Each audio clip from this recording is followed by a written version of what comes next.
ಮೂಲಂಗಿ ಚಟ್ನಿ ಮಾಡೋಕ್ಕೆ ಬೇಕಾಗಿರ್ತಕ್ಕಂಥ ಇಂಗ್ರೀಡಿಯೆಂಟ್ಸು: ಮೂಲಂಗಿ, 1 ಕಪ್ ಕಡಲೆ, 1 ಕಪ್ ಕಡಲೆ ಬೀಜ, ಒಂದು ಅರ್ಧ ತೆಂಗಿನಕಾಯಿ, ಈರುಳ್ಳಿ, ಟೊಮೊಟೊ, ಹಸಿರುಮೆಣ್ಸಿನ್ಕಾಯಿ. ಹಸಿರುಮೆಣ್ಸಿನ್ಕಾಯಿ ಬೇಡ ಅಂದರೆ ನೀವು ಕೆಂಪು ಮೆಣಸಿನ್ಕಾಯಿ ಕೂಡ ಯೂಸ್ ಮಾಡ್ಬೋದು. ನಂತರ ಬಾಣಲಿಗೆ ಸ್ವಲ್ಪ ಎಣ್ಣೆ ಹಾಕ್ಕೊಳ್ಳಿ.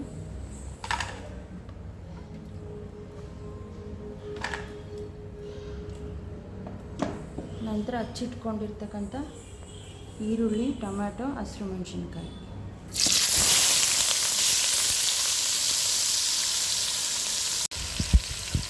ನಂತರ ಹಚ್ಚಿಟ್ಕೊಂಡಿರ್ತಕ್ಕಂಥ ಈರುಳ್ಳಿ, ಟೊಮ್ಯಾಟೊ, ಹಸಿರುಮೆಣ್ಸಿನ್ಕಾಯಿ ನೀರನ್ನು ಹಾಕ್ಕೊಂಡು ಫ್ರೈ ಮಾಡಬೇಕು. ಕಟ್ ಮಾಡಿರೋ ಮೂಲಂಗಿ ಮತ್ತು ತೆಂಗಿನಕಾಯಿ ಹಾಕ್ಕೊಂಡು ಫ್ರೈ ಮಾಡ್ಕೊಳ್ಳಿ.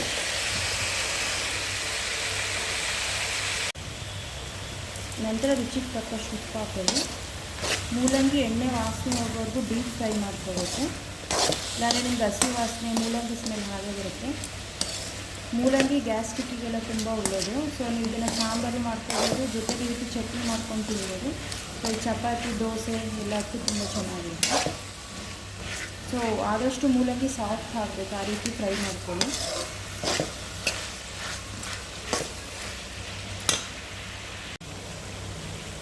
ನಂತರ ಇದಕ್ಕೆ ಕಡಲೆ ಮತ್ತು ಕಡಲೆ ಬೀಜ ಎರಡನ್ನು ಹಾಕೊಂಡು ಫ್ರೈ ಮಾಡಿ.